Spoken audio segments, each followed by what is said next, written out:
எந்த ராசிக்காரங்க மற்றவங்கள அவ்வளோ சீக்கிரம் நம்ப மாட்டாங்க தெரியுமா? முதலாவதாக ரிஷப ராசியினர். இவங்க ஒருத்தர் மேல நம்பிக்கையை இழந்துட்டா திரும்பவும் அவங்களோட சேர்றது ரொம்ப கஷ்டம். அடுத்து கடக ராசியினர்.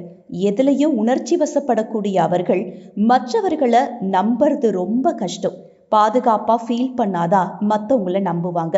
அடுத்து விருச்சக ராசியினர். ரொம்ப சீக்கிரமா கோபப்படக்கூடிய இவங்க மற்றவங்கள அவ்வளோ சீக்கிரமா நம்பிட மாட்டாங்க. அடுத்து மகர ராசியினர். அவங்க கிட்ட அவ்வளோ சீக்கிரமா பழகிட முடியாது. யாராவது அவங்களுக்கு எதிராக செயல்படுறத ஃபீல் பண்ணா உடனே அவங்கள விட்டு விலகிடுவாங்க. அடுத்து கும்ப ராசியினர். பொதுவாவே யாரையும் நம்ப மாட்டாங்க. அது மட்டும் இல்லாம சுதந்திர பறவையா வாழணும்னு நினைப்பாங்க. அடுத்து மீன ராசியினர். அதிக இரக்க குணம் அவங்க கிட்ட இருந்தாலும் துரோகத்தை ஏற்றுக்கொள்ள முடியாத மனநிலை கொண்டவங்களா இருப்பாங்க.